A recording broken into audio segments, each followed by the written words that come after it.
Shivani state इधर तुम लोग क्या जानते हो कि ऐसे नॉर्मली हो जाता है क्या? स्टेयर देखो क्या क्या लगता है, एक चीज का भी स्टेट होगा नहीं आ रहा है इसलिए अभी बना रहे, जब सर पढ़ाएंगे तब नीचे हो रहा है, वहाँ नहीं आ रहा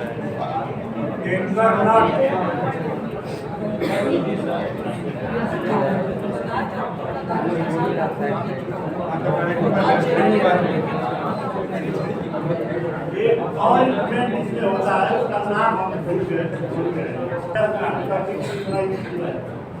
इसमें देखो सिंगल स्टे वायर आर्गुमेंट में क्या क्या यूज होता है? डी क्लैंप यूज किया जाता है, stay insulator, stay wire, stay को thimble, stay rod, stay plate, anchor nut, locking बोतल रखा नहीं है। डबल स्टे वायर में इसी क्वांटिटी दुगनी होती है। ड्राई वाले में एक नाम नहीं याद आ रहा है, टर्न बकल यूज किया जाता है। टर्न बकल इसलिए यूज किया जाता है इस पोल और इस पोल जो आप बताए थे ना फ्लाई वाले, तो फ्लाई वाले में आप सोचो कि इस वायर को कितना टाइटली खींचा जा सकता है।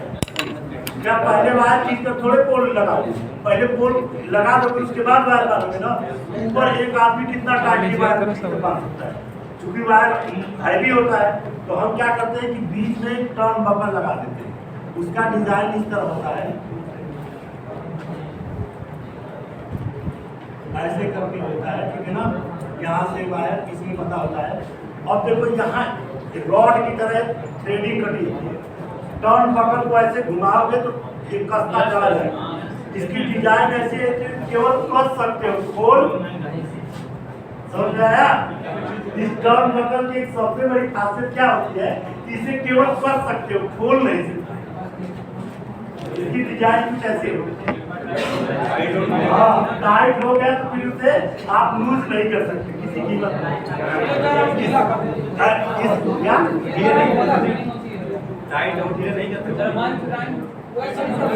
उसके लिए तो भाई ये सारे कंपोनेंट स्पेशली कंपनी को देकर बनवाए जाते हैं। ये स्पेशल कंपोनेंट है, आप जाओ खरीदते तो मिलेगा नहीं। ये केवल और केवल यूपीसीएल वालों को दिया जाता है। जैसे यूपीसीएल की केबल जो अलग बनती है, आप मार्केट में ढूंढ डालो कोई दुकानदार के बताओ, यूपीसीएल की केबल आपको कभी नहीं दो। गाँव में जो केबल जाती है ना यूपीसीएल वाले जो कलेक्शन करने, वो केबल जाकर ढूंढ लेना मार्केट में। कोई चोरी करके अंदर से देगा तभी निकाल पाओगे, नहीं तो मार्केट में वो केबल नहीं मिलेगी। जैसे हम अपने जूनियर से मांगे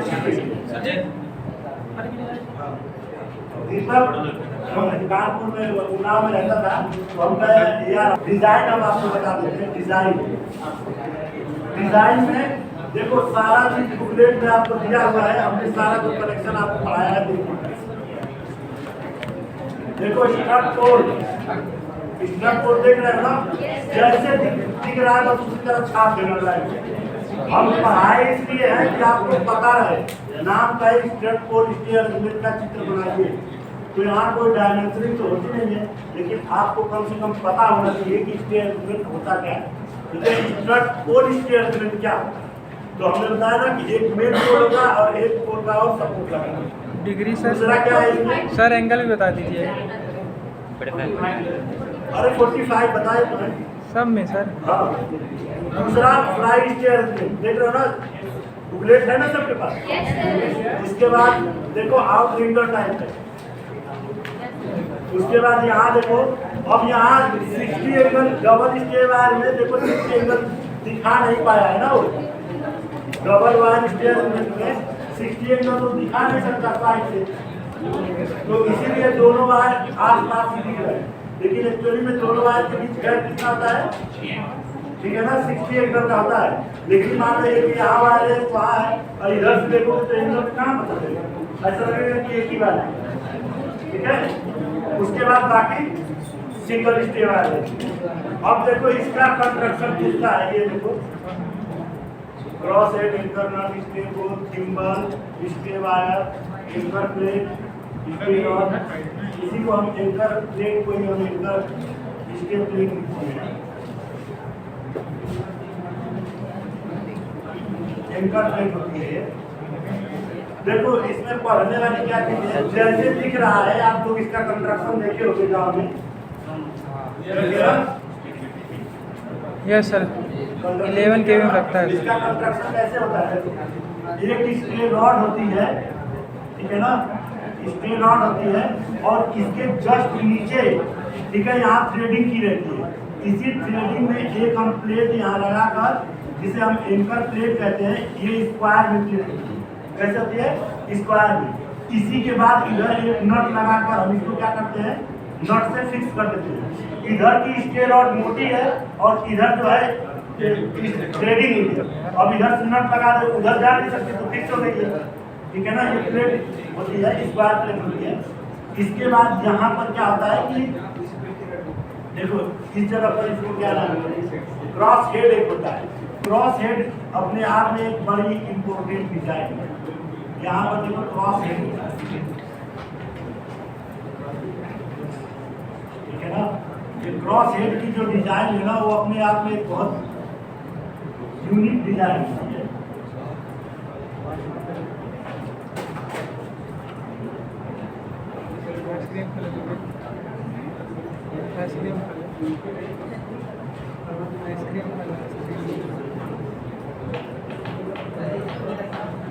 ये फाउंडेशन होता है। देखो इसमें जो दिया है आप लोग, क्रॉस हेड की जो डिजाइन हम बता रहे हैं, क्रॉस हेड क्या होता है। क्रॉस हेड की डिजाइन क्या होती है, देखो जो यहाँ एक पोर्शन होता है ना, यहाँ पर और यहाँ पर, और ये जो स्ट्रीट का ये है और उसके ऊपर देखो एक फाउंडेशन बना है ना, केवल इतने को क्रॉस हेड कहते हैं। इसको स्टेबो कहते हैं। ये जो सर्कुलर इस तरह जो पूरा हुआ है, इसको क्या कहते हैं, स्टेबो कहते हैं। क्रॉस देखो इसी क्रॉस हेड में ये स्टेबो को फिक्स किया जाता है, ठीक है ना। क्रॉस हेड में सबसे इंपॉर्टेंट डिजाइन होती है इसकी। सबसे इंपॉर्टेंट डिजाइन क्या होती है, जो फाउंडेशन बना हुआ है इसकी, ठीक है ना, जिसके ऊपर एंकर नट कसा जाता है रहता है। तो सबसे मेन डिजाइन इसकी होती है, ये जो पोर्शन है इसकी डिजाइन सबसे इंपॉर्टेंट होती है। बाकी जो ये रॉड है, स्टील रॉड, ये यहाँ से थ्रेडिंग पूरा हुई है। अब इसकी डिजाइन हम पढ़ा देते हैं बेसिक। इसकी डिजाइन क्या रहती है, इसकी डिजाइन कुछ इस तरह होती है। बड़े उसमें बता देते हैं, देखो ऐसे रहेगा, ऐसे डिजाइन रहती है। जो हम प्लेन बनाए ना, एक्चुअली जो प्लेन डिजाइन नहीं रहती है, वो कुछ ऐसे रहती है।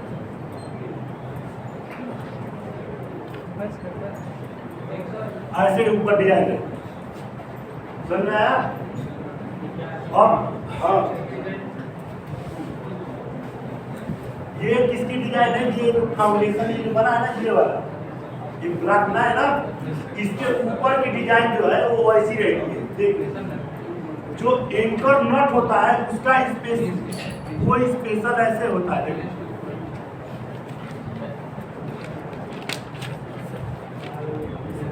जो नीचे का जो बेस होता है वो इस तरह नहीं होता है, बल्कि ऐसे होता है। एंकर नीचे का डिजाइन एंकर नट का कैसा होता है, अब इस पर जैसे ही इसको ऊपर से कसना शुरू करोगे, ये इधर कसोगे तो कसाएगा, लेकिन खोलोगे तो खुलेगा नहीं। ये इसके 30 और इसके 30 आपस में लॉक खुलेगा। तो एक इसकी डिजाइन ऐसे बनी होती है कि उल्टा हम बना दिए हैं, ठीक है ना। इसको ऐसे कसते चले जाओगे तो दोनों चीज ऐसे रहते हैं। एक मान लो कि ऐसे रहते हैं, तो इधर तो जा सकते हैं, लेकिन इधर जाएंगे तो समझ में आया। तो एक बात सोचो कि अगर शुरू में लूज रहता है तो इसको टाइटली से कसते चलेंगे। एक बार अगर ये स्टेज जब यहाँ से हम नट को घुमाएंगे तो राड को या तो ऊपर खींचेगा या तो इससे कनेक्ट, स्टेबो से कनेक्ट यहाँ थिम्बर होता है। यहाँ क्या रखा जाता है, थिम्बर रखा जाता है। इसकी डिजाइन ऐसे रहती है थिम्बर की। इसके बाद वायर को ऐसे लेकर जाते हैं, इसके ऊपर से वायर ऐसे जाता है। वायर के बीच में क्या लगा होता है, थिम्बर लगा होता है। थिम्बर की डिजाइन होती है इस तरह कुछ,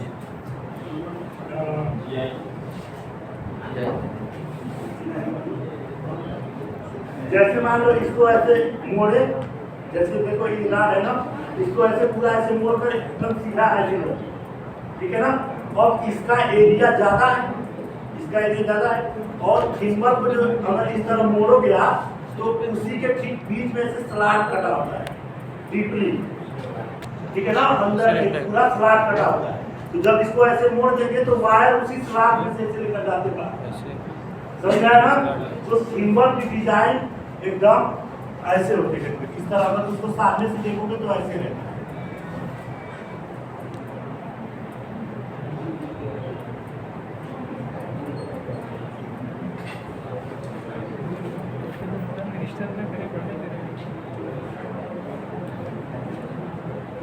ये ऐसे रहता है थिम्बर, ठीक है। और इसके बाहर से अंदर की तरफ स्लाट कटा होता है कुछ डीप, हम उसी पर से रस्सी, देखो इसका एरिया ज़्यादा रखते हैं ताकि अगर रस्सी को डायरेक्ट स्टेपो से अगर बांध कर लेकर जाओगे तो प्रेशर ज़्यादा पड़ेगा, तो कभी भी इसके टूट सकता है, इसके वायर कभी भी टूट सकता है। और थिम्बर लगा देते हैं तो एरिया बढ़ जाता है, तो प्रेशर कम महसूस होता है। एरिया बढ़ जाएगा तो प्रेशर कम लगेगा ना, जिसकी वजह से आसानी से इसके वायर टूट नहीं सकता। तो इसीलिए हम डायरेक्ट वायर को न मारकर पहले थिम्बर लगाते हैं, उसके बाद वायर उसी थिम्बर से लेकर जाते हैं। क्यों लगाते हैं थिम्बर? सरफेस एरिया बढ़ाने के लिए। दूसरा जो थिम्बर होता है वो स्टील का बना होता है, बहुत मजबूत होता है, इतनी आसानी से वो टूटेगा नहीं, ठीक है ना। ज़्यादा मजबूती इसकी रहती है थिम्बर, समझ में आ रहा है ना। तो ये डिजाइन होता है। तो एंकर नट इसीलिए लगाया जाता है नीचे, एंकर नट ये डिजाइन इसीलिए बनाई गई कि एक बार अगर ये स्प्रे वायर, ठीक है ना, स्प्रे वायर को अगर खींच कर एक बार टाइट कर दीजिए तो इसे उल्टा तो घुमा ही नहीं सकते, क्योंकि जब ये टाइट होगा तो ये वाला नट जाकर एकदम स्लॉट में बैठ जाएगा। तो इसको कस सकते हो लेकिन खोल नहीं सकते। तो अब नहीं तो पता चला कि अगर ये डिजाइन न बनाते ना तो आज इससे आप बात करके अगले दिन गाय पूरा सिस्टम ही खत्म हो जाएगा। एक से एक चोर है उत्तर प्रदेश, समझ में आ रहा है ना। आज इसमें अरेंजमेंट करके जाएंगे, कल आएंगे तो कहेंगे क्या हुआ जो याद कैसा गया। तो एक बार टाइट कर देते हैं तो आपके पास सिर्फ एक ही तरीका है उसे खोलने का, या तो वायर को काट दो, या तो वायर को काट दो तभी इस सिस्टम को खोल सकते हो नीचे, या तो डी क्लैंप खोलो सीधे सीधे, समझ में आया ना। और ये स्टील वायर होता है, इतनी आसानी से तो न टूटेगा न कटेगा, क्योंकि इसमें 7 GI वायर होते हैं, 14 SWG के वायर होते हैं, 7 स्टील के होते हैं, और 7 वायरों की एक लड़ी बना कर लेकर जाते हैं। और वो कितने, उसका माप कितना होता है, एक वायर की माप होती है 14 SWG, कितनी होती है स्टैंडर्ड वायर, ठीक है। जहाँ हैवी लगाना पड़ता है, जहाँ हैवी लगाते हैं वहाँ 7 का लगाते थे, ठीक है। जहाँ हैवी थोड़ा लगाना पड़ता है वहाँ गेज कितना कर देते हैं, 7 कर देते हैं। दोनों में से मजबूत कौन होगा, 7 वाला सर, जिसका नंबर जितना ज्यादा उसका डाया उतनी कम, यस सर, ठीक है ना। जिसका नंबर जितना कम उसकी डाया उतनी ज्यादा, ठीक है, यस सर। तो हाँ, तो 7 वायरों की पूरा एकदम स्टील की पूरा लड़ी ऐसे बनाते हुए लेकर जाते हैं ऊपर में, ठीक। तो इतना ये कंस्ट्रक्शन होता है। बाकी स्टेज हो गया, स्टेज राड हो गई, और इन दोनों को अलग करने के लिए बीच में एक स्टेज इंसुलेटर लगाते हैं। क्या लगाते हैं? स्टेज इंसुलेटर कैसा होता है डिजाइन की, बिल्कुल लगभग इसी की डिजाइन का होता है। हम बता दे रहे कैसे। इधर से स्लॉट बना हुआ है, देखो ध्यान दो, स्लॉट बना हुआ है ना इधर से, दोनों साइड से। तो ये स्लॉट अगर ऐसे होकर ऐसे गया होगा इधर, दूसरा स्लॉट हम यहाँ से बना देते हैं ऐसे। तो देखो इधर से अगर वायर जाएगा तो कम से कम इतना गैप ऐसे बनाते हुए जाएगा, दूसरा वायर यहाँ से जाता है, समझ में आया। दूसरा इधर से, नहीं तो उससे हटने के लिए हम यहाँ से होल्ड करके लेकर जाते हैं। जैसे ये वाला स्लाइडिंग ऐसे करते गए, यहाँ ही होल्ड कर, ये पूरा इधर तक नहीं आएगा, यहाँ से अंदर से फिर इधर से निकल कर गया। और जो ये वाला वायर इधर से जो आएगा वो यहाँ से जाएगा, यहीं से होल्ड किए रहते, तो ऐसे पकड़े रहते हैं एक दूसरे को। देखो डिजाइन इस तरह का, तो दोनों वायर इंसुलेटर के थ्रू कनेक्ट है, लेकिन अलग भी है एक दूसरे से। हाँ समझा ना? सेम यही डिजाइन होती है, तभी जाकर इनसे स्टेज इंसुलेटर देख रहे करीब से। अगर लगा रहे हैं कई बार तो आज आप इंसुलेटर देखिए रहता है ना बस। सेम यही डिजाइन होती है, तो उसकी डिजाइनिंग जब हम जो करते ये हैं, होता है ऐसे बता रहे हैं स्ट्रेन वाला ये होता है।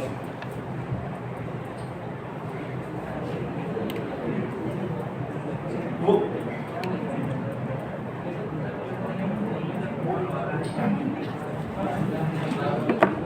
डब्ल्यू की तरह होता है कि मेरा 2 स्लॉट इधर से बने होते हैं और 2 स्लॉट सामने से बने हैं।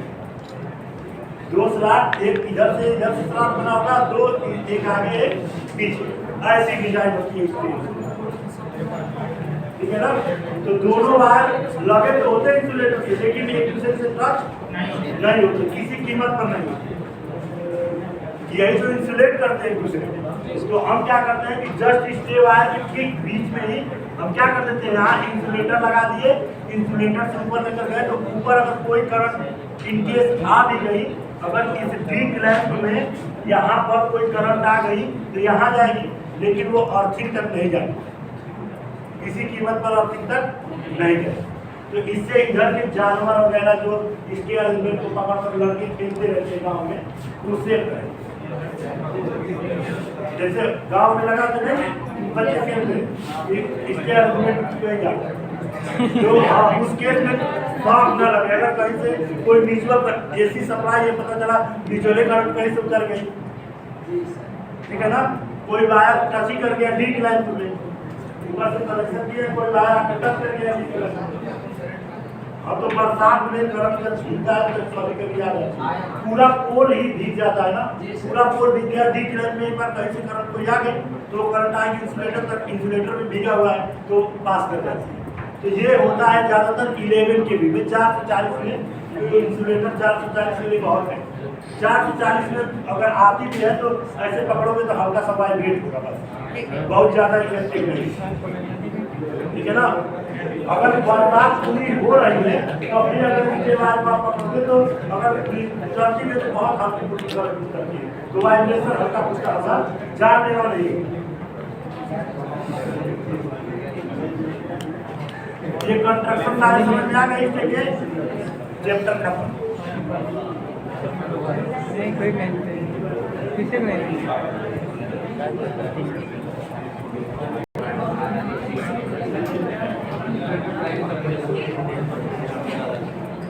ये वाला चैप्टर ये 4 टॉपिक आपको पढ़ते हैं, 1 2 3 4 पढ़ा देंगे सिलेबस का, इसके ऊपर आपको बचा नहीं है और आप जब एप्लीकेशन लिखवा देंगे आपका सिलेबस 100% कंप्लीट। क्या पता कब खाने पर कहेंगे नहीं सर सुबह सर झूठ बोल रहे थे, आधे पढ़ाए ही नहीं, फंक्शन के चक्कर में लोग पढ़ने ही नहीं। क्या बोलते भाई सुन लो, फंक्शन दोबारा है जो गुनगान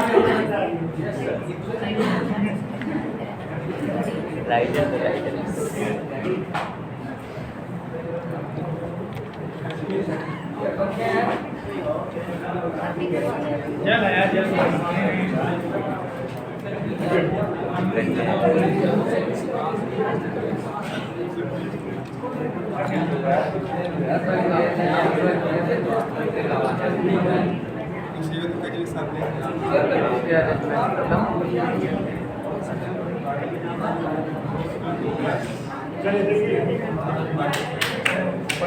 पेपर किसके पास है, पीडीएफ वगैरह आप इसके साथ बाइंडिंग पढ़ा दिए, बस क्वेश्चन लेकर साल जो लोग नहीं आए थे टाइम पे उनके लिए नहीं बता रहे, जो आए उनके लिए इसी बाइंडिंग पढ़ाए और पढ़ना कुछ नहीं है, ये पढ़ते जो भी पढ़ाते हैं समझ क्या पढ़ाए। पेपर 8 का भी है तो अच्छी बात है।